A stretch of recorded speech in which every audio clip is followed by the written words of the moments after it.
morning, everybody. Can't say it's sunny, but it's bright this morning. Lovely morning in the stool and good forecast on the way. Today I was going to talk about bees in the garden and how important bees are as our pollinator. In fact, they keep the whole world turning around. Okay. I chose to talk about bees today because what day was it? Thursday the 20th anyway was World Bee Day. Okay, so it's really it is an onus on everybody in the world to take responsibility for our environment, the environment we're living in, the environment we're bringing up our children in, and to educate people on a more healthier approach to a new environment. Okay, so the long and the short of it is we wouldn't be surviving without bees. Okay, so bees are an integral part of our ecosystem. Okay, there's several very easy ways for everybody to encourage more bee activity in their own garden. Okay, it can be as simple as a little pot out in your balcony if you live in high-rise flats, to small gardens, large gardens. Lots and lots of plants fall into the category of being good pollinators. Okay, we have lots of annual plants.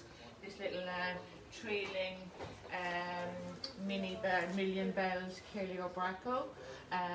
Stunning little plants. The bees and the butterflies absolutely adore it. Without getting too technical about the whole bee thing. Basically, bees pollinate plants. They go from plant to plant to plant, carrying the pollen from one to the other and creating seeds, thus creating new plants again. Okay, we would have no honey without bees. Okay, and the easiest way, right, is to put some of the very good plants to encourage bees and butterflies into your garden. Plant them in the garden, you can plant them in a pot, you can plant them in borders, okay? So I have an array of plants here that are particularly good for encouraging bees, okay? Most plants anyway that have a fragrance are going to be very good. Okay, dahlia here, we just say for example a dahlia, okay, this is a tuberous dahlia. This grows every year once you mine the tuber, okay. As you can see, it's going to flower profusely for the next few months and you will see the bees swarming around it, okay, absolutely fabulous.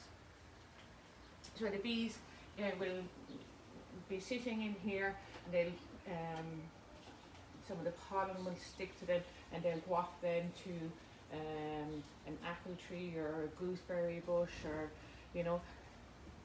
they go into the farmers' fields, into the crops. All of our flour, everything comes because of the activity of bees, so really don't underestimate how important this is.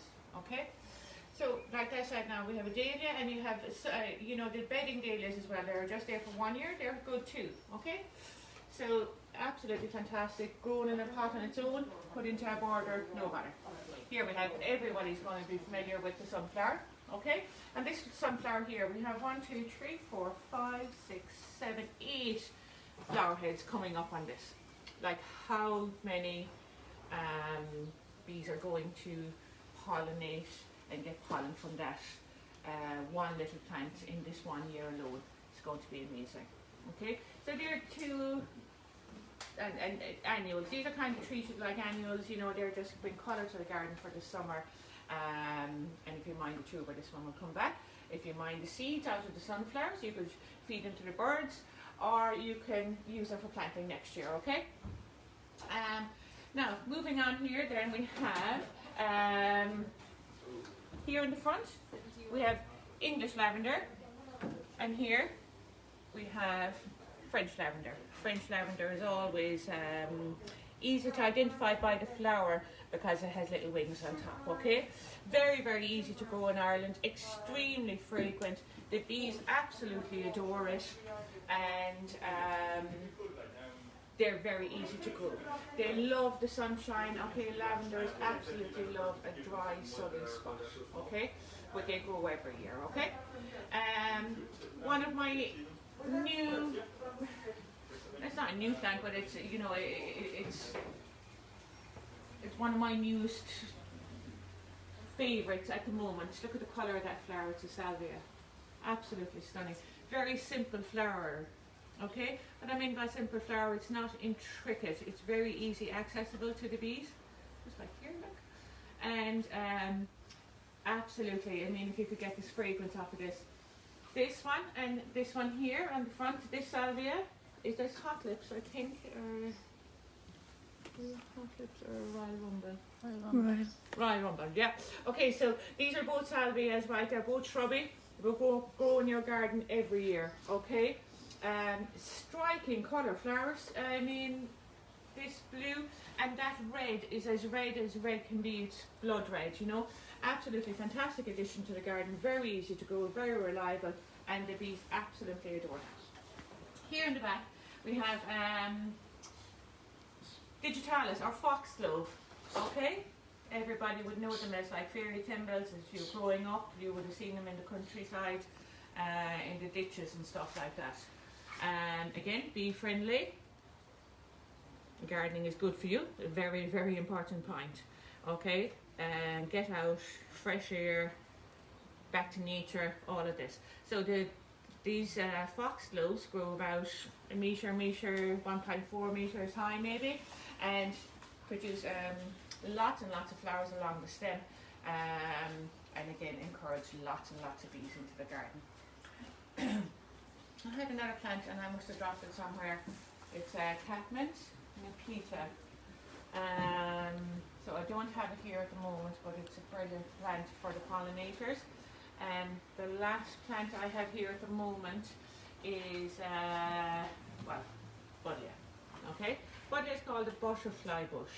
Okay, not the most attractive of plants in itself, but produces the most intricate flower stems. Okay, long racemes of flowers. They come in purple, pink and white. Attract butterflies but also attract bees. Very, very good.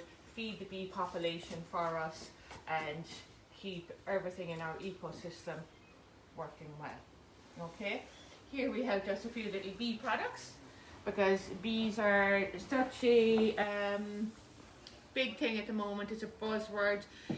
Biodiversity, getting the balance right. I think this has come through in all of these little products. You'd see bees appearing on birthday cards, wishing people well, all of that kind of thing at the moment, you know. And little ornaments for the wall, you know. Lots and lots of different things there, you know. Just I suppose a few of the facts, guys. Like I said before, bees support the growth of all of our trees, flowers and pollinate. We wouldn't have an apple without them. They cross-pollinate all of the fruit trees, all of the farmers' crops. Cannot be, will not produce without the bees pollinating them.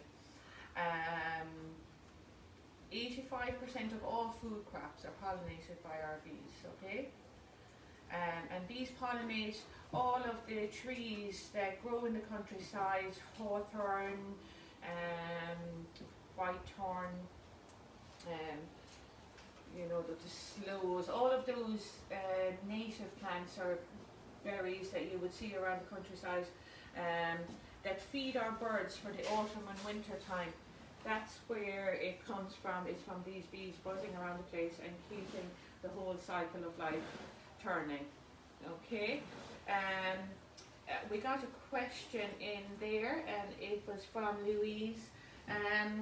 Should I relax on weeding to benefit the bees in my garden? Okay, so it's a very, very good question. You know, obviously we have to weed, you know, we have to keep places tidy and stuff like that, you know, for if you're spending money on your little border, like you don't want it to overtake it with weeds. So you have to remove the weeds, but it's better to manually, where you can manually remove the weeds rather than using chemicals. We need to move away from that whole chemical-based gardening, and you know, doing manual weeding is very, very important for that. Planted butterfly bush, what a better way, absolutely great way to get the bees and butterflies into our garden, okay? Yeah, while I'm sitting here on our new piece of decking, okay, 2 days ago we decided to maybe extend our outdoor seating area for the outdoor dining, which is starting back on the 7th of June. So the last couple of days here we have extended our seating area quite substantially by putting in a small little piece of decking and a bit of picket fence around it, okay? So lads, we just absolutely can't wait to welcome you all back. I suppose, put on the word, we're buzzing. We're very excited, looking forward to seeing you all. And if you have any more questions about the bees or the how to help there with the environment and stuff like that, like I say, you can start off, lads, with a little window box or a hanging basket. And I hope you enjoyed that, lads, and I hope you have a great weekend.